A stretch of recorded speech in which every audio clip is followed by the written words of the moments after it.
Hello students and welcome to this lesson. In this lesson we will be talking about chemistry as a subject. So before we begin, subscribe, like and share. Now, in this lesson we will be talking about a very important concept in chemistry, that is periodicity. In most cases, questions on periodic table are tested in chemistry paper 2. Chemistry, we have 3 papers. In most cases, we have periodic table appearing in paper 2, but we cannot say that it cannot appear in paper 1. It can also appear in paper 1. So students, chemistry paper contains 3 papers. These papers, we have paper 1, paper 2, and paper 3. Paper 3 is normally practical. In this paper 3, it is tested out of 40 marks. Paper 2 is out of 80. Then paper 1 is also out of 80. Now, dear students, today we are going to look at periodic table, which in most cases it carries around 8 to 12 marks in paper 2. This is one of the simplest concepts that when we master, it can give us more marks. Now, dear students, today we want to look at the periodic table. So under this periodic table, we will look at questions that are mostly set in exams. At this level, we only concentrate on the first 20 elements of the periodic table, and these include hydrogen, helium, lithium, boron, beryllium, carbon, nitrogen, oxygen, fluorine, neon. We have sodium, magnesium, aluminium, silicon. We have phosphorus, we have sulfur, chlorine. We have argon, we have potassium, and also we have calcium. So these are the first 20 elements that we look at. Now, straight to the point, we want to look at most set questions. Most set questions in the exam. We have very, very important areas where questions are set when it comes to periodic table. Number 1, about atomic and ionic radius. We have questions tested on atomic and ionic radius. We have questions tested on groups and periods. Apart from that, we have question testing on the reaction of elements. Reaction. We have questions that are tested on the reactivity. When you talk about reaction, you can also say reactivity of the elements. Then we have the bond of those elements. We also test on the bonds. Apart from that, we test on the writing of the formulae of these elements, and so on. But these are the mostly set questions. Number 6, we can also test on ionization energy and electron affinity.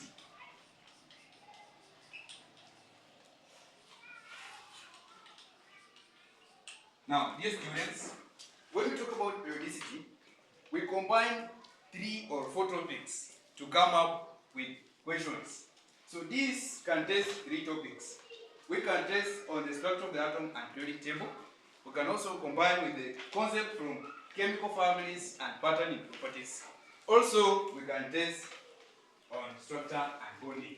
So when you need to score more marks when it comes to periodic table, you need to master the 3 topics so that you can be in a good position to understand or to answer those questions. Now, to begin with, let us look at what we call groups and periods. Groups and periods. Now, what are groups and what are periods? When it comes to periodic table, these are what we call groups. Students, these are what we call groups. We have 8 groups. These are group 1, group 2, group 3, group 4, group 5, group 6, group 7, and group 8 elements. We identify groups according to the number of electrons in the outermost energy level of an element. For example, hydrogen, it is 1. Then we have helium, it is 2. We have lithium, it is 2, 1. So this is the one which makes this lithium to appear in group 1. Then we have 2, 2. This is group 2. What is making it to appear in group 2 is because of the outermost electron. Then we have 2, 3. The 3, the valency electron. When we talk about valency electrons, it's the number of electrons in the outermost energy level. Then we also have carbon, which is 2 to 4. Then we have 2 to 5, nitrogen, 2 to 6, oxygen, 2 to 7, fluorine, 2 to 8. So what is making these elements to appear, to be in group 1 or group 2 or group 3? It depends on the number of electrons in the outermost shell. Shells are also called outermost energy level. Then we have sodium, 2 to 8 to 1. So the outermost electron, we have 2 to 8 to 2, have 2 to 8 to 3, 2 to 8 to 4, 2 to 8 to 6, to 5, then we have 2, 8, 6, 2, 8, 7, then we have 2, 8, 8. Then we have 2, 8, 8, 1, 2, 8, 8, 2. So this gives them the first 20 elements. Now, students, that's how we identify groups. Apart from that, we have what we call periods. Periods are identified according to the number of energy level that an element is having. For example, this is period 1 because it has only one energy level. Then this is period 2 because we have two energy levels. The first energy level, second energy level. The first energy level, the second energy level. This is group 3 because of the number of energy level we have 1, 2, 3. When we know the electronic configuration of these elements, you will be able to find out that, for example, I will do some 2 examples so that we can be able to understand. We have sodium, which is 2 to 8 to 1. We draw the structure of sodium. This is sodium. So the first shell occupies 2 electrons, 1, 2. The second shell will occupy a maximum of 8. Then the last shell will occupy 1. So the number of energy level for this case, we have 1, 2, 3. So that one gives what we call the period 3. Hope that one is clear. Then that is all about groups. Now under these groups, we have what we call families. We have 3 main families in which we group the first 20 elements in the periodic table. And these families, they include, we have alkali metals, we have alkaline, earth metal, then we have, there are around 4, we have halogens, then we have noble gases. When we talk about a family, it means elements that belong to the same family. They share characteristics, features, and properties. This, we can just give it a similarity to our homes. We have people belonging to different clans or different families. They have their own characteristics. We have those families who says that we don't take meat from chicken, or we don't do this, we don't do this. So they have their similar properties. Similar to these elements belonging to the same group, they share, elements in the same family, they share same characteristics or same properties. Students, this one we learned very well in the topic chemical families in pattern properties. We say that alkali metals, these are elements in the group 1. They are in the group 1. They have 1 electron in the outermost shell. It means they lose 1 electron to gain stability. That's what we say. Then we also say that these elements, they are all metals. For you to identify a metal and a non-metal, we dwell on the reactivity. We say they lose 1 to be stable, they lose 2 to be stable. If they lose to be stable, then they are metals. And if they gain to be stable, they are non-metals. So all alkali metals are said to be metals from the word metals. Then we have alkaline earth metal. Now, why do we call it alkaline metal? And why do we call it earth metal? There's a reason behind that. When you talk about something alkaline, it is something said to be basic. When you talk about something basic, we know very well that they are called alkaline metals because when their oxides are mixed in water, they form basic solution. Now, for example, if we have sodium oxide, so this sodium oxide, if we add water, we get sodium hydroxide. And this sodium hydroxide is a basic solution, or we can also call it alkaline solution. Now, due to that reason, is why we call them alkali metal or alkaline metal. We have, like, for example, magnesium. When oxide of magnesium reacts with water, what happens? We get magnesium hydroxide. This magnesium hydroxide is a basic solution or alkaline solution. That's the reason why they are called alkaline metals. Why do we call them earth metals? Earth metal because they exist on the earth surface. That's the reason. Now, when we talk about alkaline earth metals, these are two metals. They have two electrons in the outermost energy level of shell. Then, apart from that, we can also say they lose two electrons to gain stability. That's all about groups. Then we have periods. It's very crucial for us to understand that concept. Now, students, we will also look at atomic and ionic radius and how questions are tested when it comes to this. In most cases in exams, question arises on this part. They say that compare the atomic and ionic radius of element W and element V, where they represent those elements with symbols. We must be able to understand that. Now, let us look at atomic and ionic radius.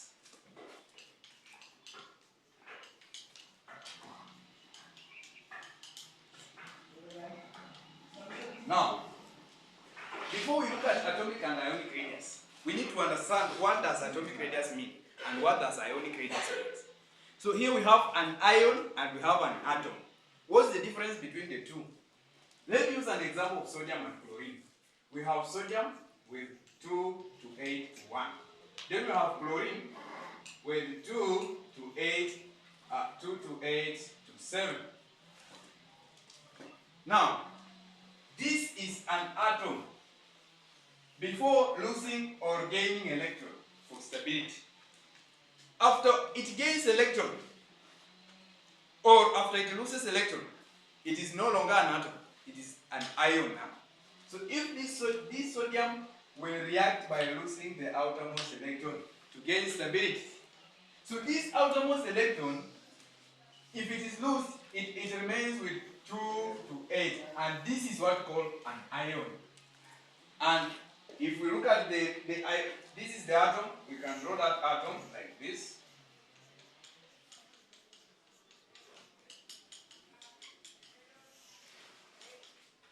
Then, after losing electron, it is an ion now. Now we compare now the ionic radius and the atomic radius. So we find out that before it loses, it is big. After losing electron, one shell moves away, it becomes small. Therefore, what do we say about this?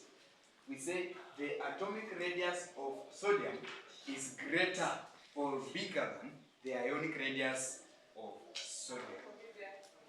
Similarly, chlorine will react by gaining electron for stability. Now, that chlorine, when it gains electron for stability, then it will form 2 to 8 to 8.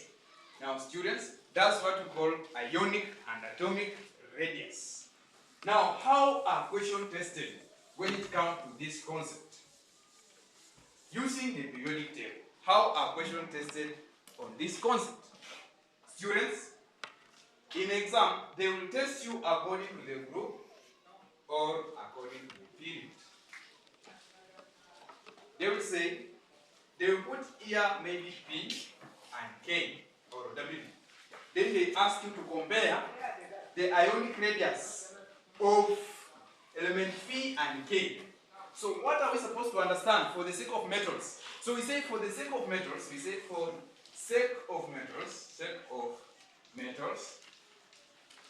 comma, atomic radius is greater than ionic radius.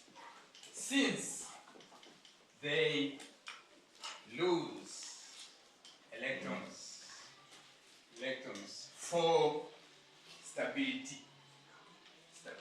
That's very clear. That when we compare, for the sake of metals, atomic radius is greater than ionic radius because they lose electron for stability. That's one concept. Now the next concept, very clear and very crucial, that for the sake of non-metals, we say that, comma, that ionic radius, now this is the opposite, ionic radius is bigger, greater than atomic radius. Here now the reason, students, be very attentive when it comes to this, because here is where many students make mistake, where they will go ahead and say because they lose electrons will be stable. No, we have a repulsive force that arises between the new incoming electron and the existing electron in the outermost shell. So that is the one that causes what we call the ionic radius repelling, so it becomes big. Let me give this crucial example. At home, when a father has got a child outside the family, and the time comes to bring that child in the family, you find out that the children in the family will tend to reject that new incoming child to inherit maybe the properties. So during that, you find out that they will tend to reject the new incoming child. Now, when we bring that concept up to this context, we say that due to incoming electron, for example, if we have chlorine 2 to 8 to 7, we will be having a new incoming electron for the outer shell to be 8, 8. So the existing electron in the outermost shell will tend to repel the existing electron, will tend to repel the incoming electron. Now, we say that for the sake of non-metals, ionic radius is bigger than or greater than atomic radius due to the repulsive force between the incoming electron and existing electrons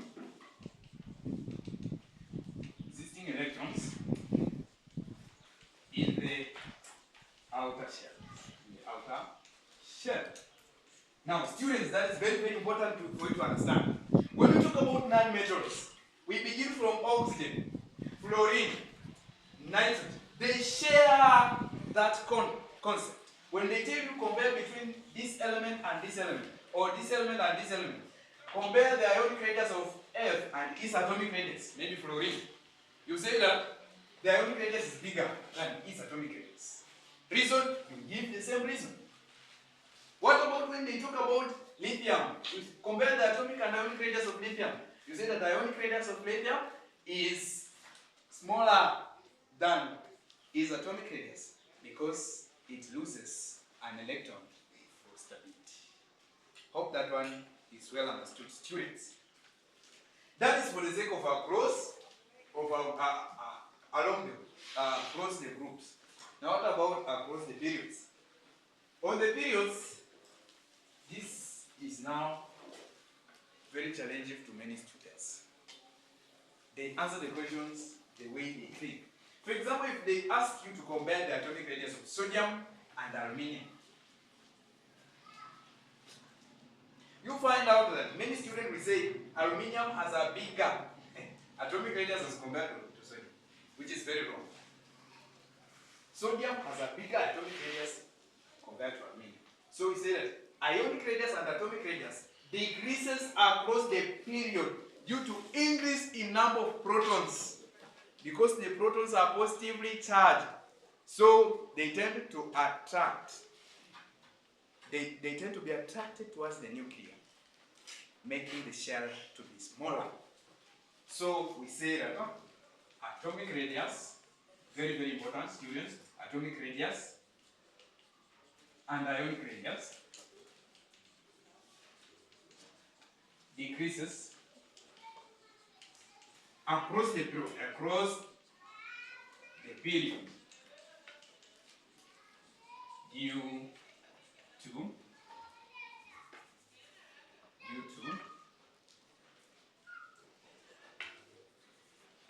increase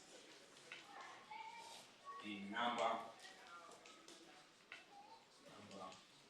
of protons which pulls to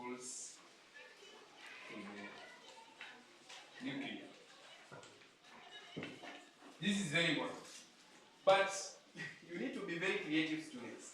When you represent your answers to the examiner for marking, you need to be very creative. Why? Because they can tell you to compare between this element and this. Maybe sodium and aluminum, maybe P and Q. You don't tell us across the period. You specify. You say this element has a smaller radius than this element. Why? You give out a reason. Accordingly, you don't say across the period. Across the period is a general answer. You be specific to the question.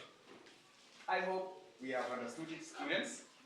Let us be able to answer all questions that arise when we talk about atomic and ionic radius. Now, students, I want us to talk about reactivity. Reactivity of elements. When we talk about reactivity.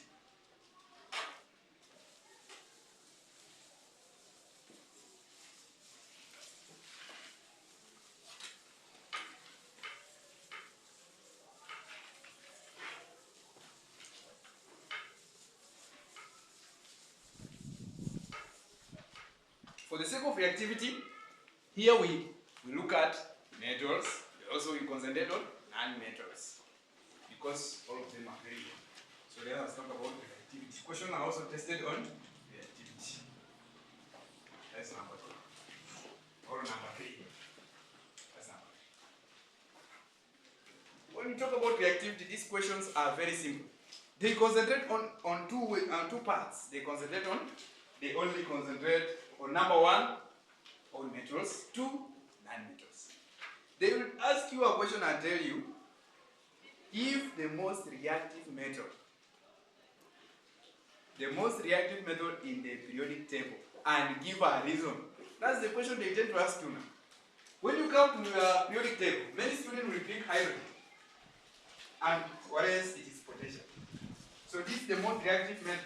Why? Because it has got a big nucleus. So the electrons are away from the attractive force of the nucleus. So it is readily loosed. It is easily loosed. Let me give you an example, students.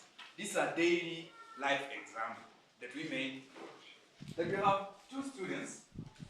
This is one student. This is the home of the father or the mother. Then nyumba yake wamejengea hapa. Then we have another student. Nyumba ya baba ndio hii wamejengea hapa.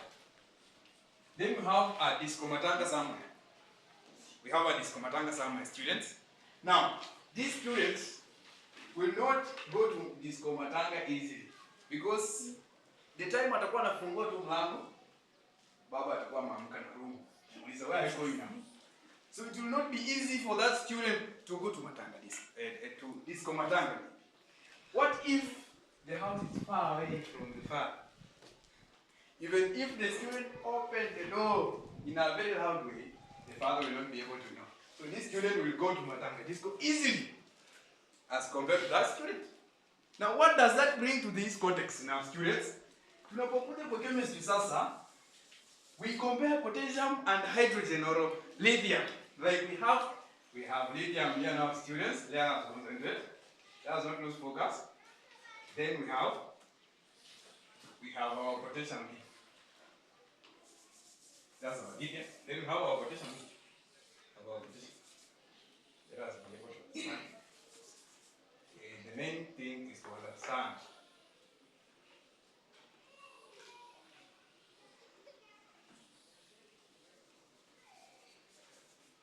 So here we have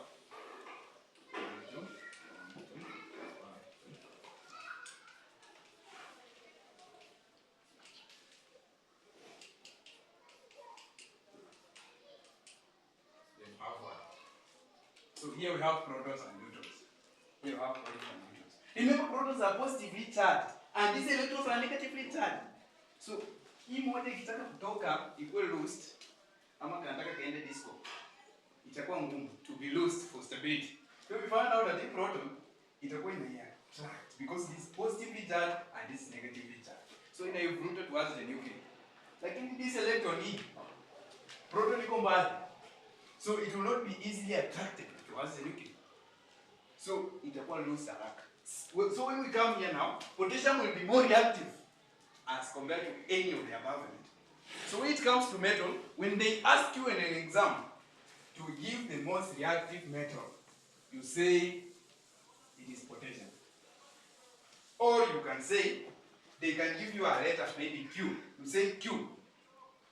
Unakuja kwa periodic table huku mwisho huku kama. Yenye iko chini kabisa, that is the most reactive metal. Why? You say it readily loses electrons to be stable. It readily loses. For example, here we say most reactive metal, we say K is the most reactive metal. Reason, since it readily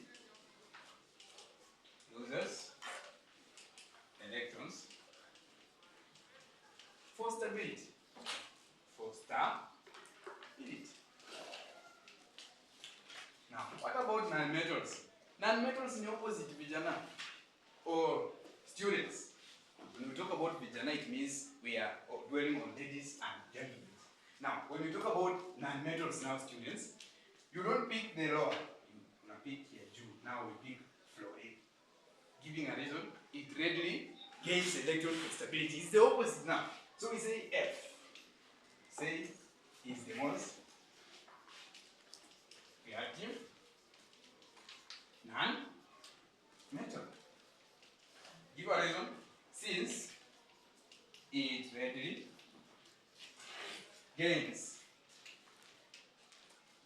gains electrons for stability. That question rarely misses an exam. It is always 2 marks. You state 1 mark, you explain 1 mark. And if you don't know how to explain, you just state, you will get 1 mark. This is 1 mark, this is 1 mark.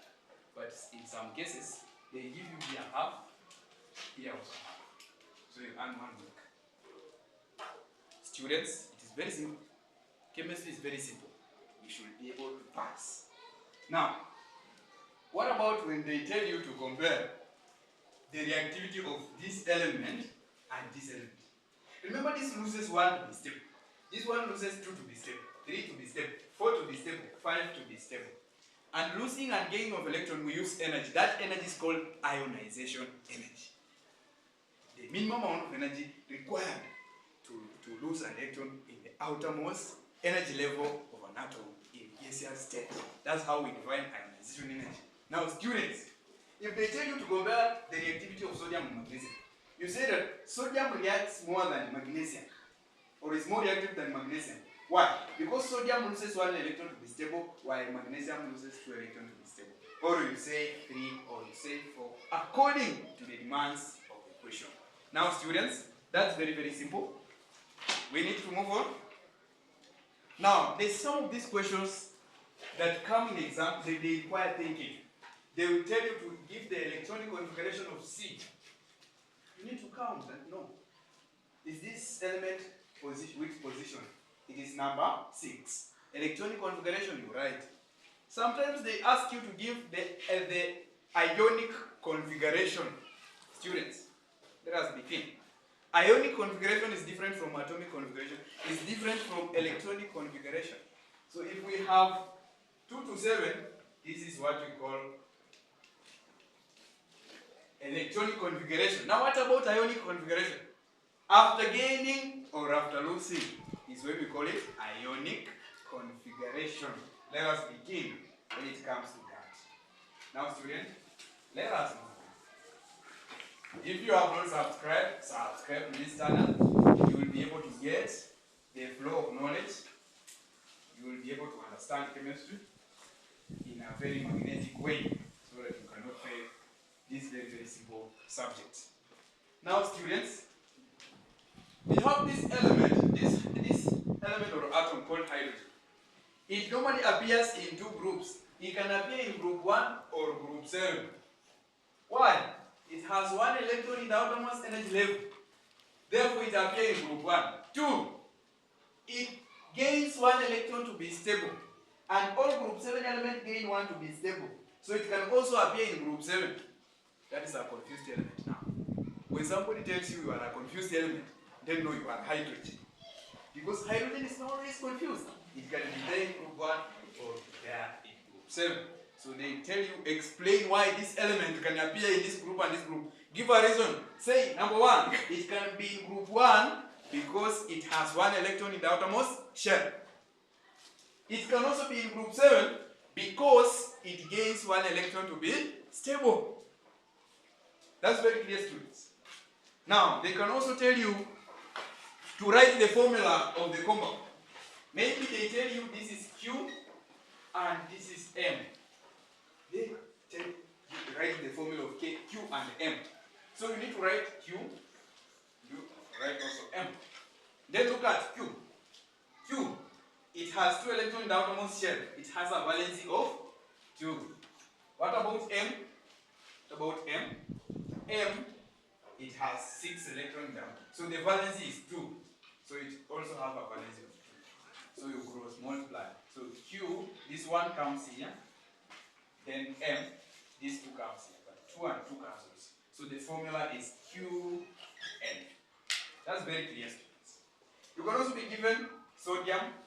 Maybe they give sodium, maybe they represent here with P.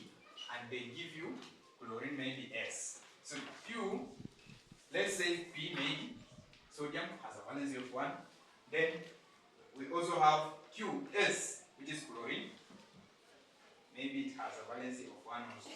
Let us use another element which will give you us a different answer. Maybe let's use phosphorus, P. Let's use it as that issue. So it has 5 electrons, so it has 3 valence. So you cross 3 comes here.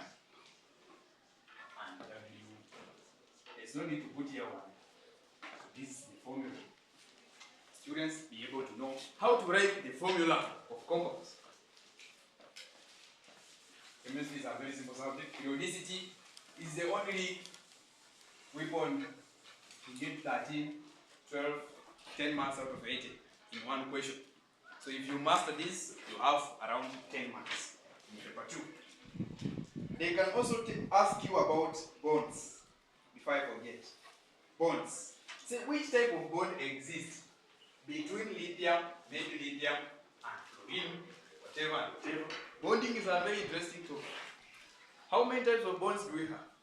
We have what we call ionic bond, we have covalent bond, we have dative bond, we have hydrogen bond, we have metallic bond, and so on.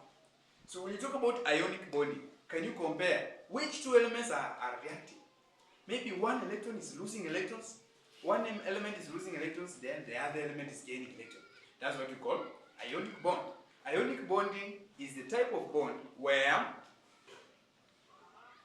electrons are transferred from one bond, from one atom to another atom. What about covalent bond? Is a type of bond where electrons are shared among 2 reacting metals or nonmetals. Let's say nonmetals.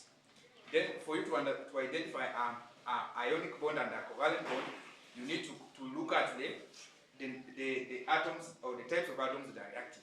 If all of them are metals, then that is a metallic bond. If one is a metal, another one is a non-metal, then it's an ionic bond.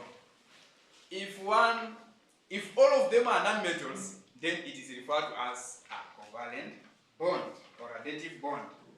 Now, students, we are almost coming to the end of this representation. Let us be able to understand what it takes us to score everything in the periodic table.